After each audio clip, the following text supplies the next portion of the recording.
I'm posting this from a throwaway account because my main account has information about where I work. But something happened, something I can't explain.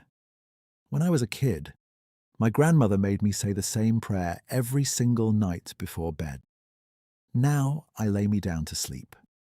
She wouldn't let me skip it, but I stopped saying it years ago, back when I went through my rebellious atheist phase.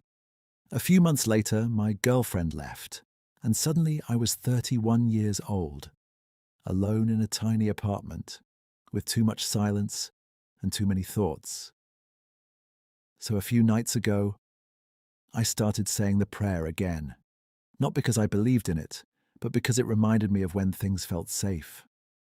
Last night, I was exhausted. I had barely slept all week. I remember lying down in bed, mumbling the words half asleep. Now, I lay me down to sleep, and before I could even finish the prayer, I drifted off. Then suddenly, I woke up, but I couldn't move. My eyes were open. My mind was awake. But my body was completely frozen. Sleep paralysis.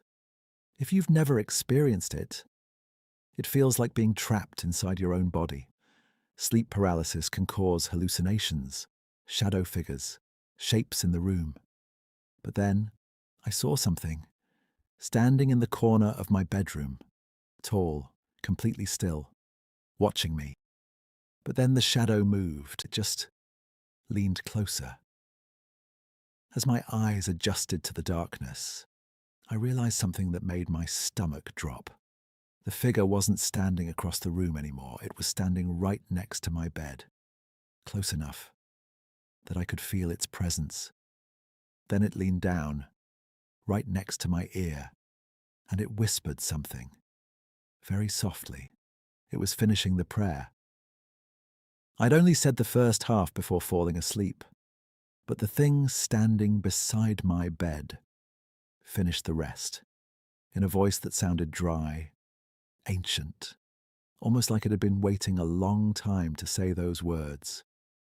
If I should die before I wake, I pray the Lord my soul to take. This morning, I called my mother.